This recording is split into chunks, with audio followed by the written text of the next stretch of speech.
Lep pozdrav bralkam in bralcem spletnih primorskih novic, motivacija za tale teden, za začetek tega novega tedna. Prejšnji teden smo rekli, da se boste majčkeno ozrli po stvareh, ki so dobre, ki so čudovite, ki so krasne in za katere ste hvaležni in jih boste opazili in se tudi zahvalili za vse te lepe stvari.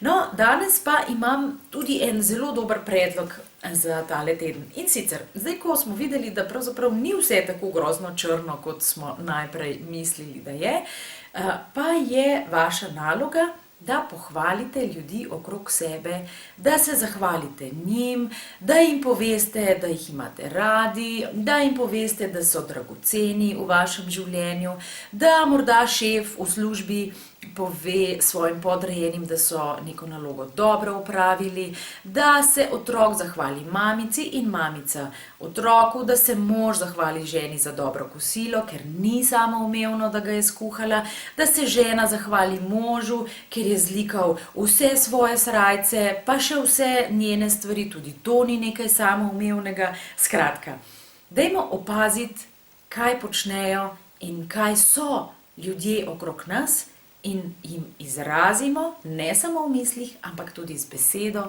našo zahvalo. Recite, rada te imam, ljubim te. Recite, vesela sem, da si del mojega življenja. Vesela sem, ker si tako lepo obrezal drevje. Hvala, ker si. Hvala, ker si. Pa to ni reklama za karkoli, če ste ob teh mojih besedah pomislili na to, ampak je to reklama zato, da se bomo mi in ljudje okrog nas počutili dobro.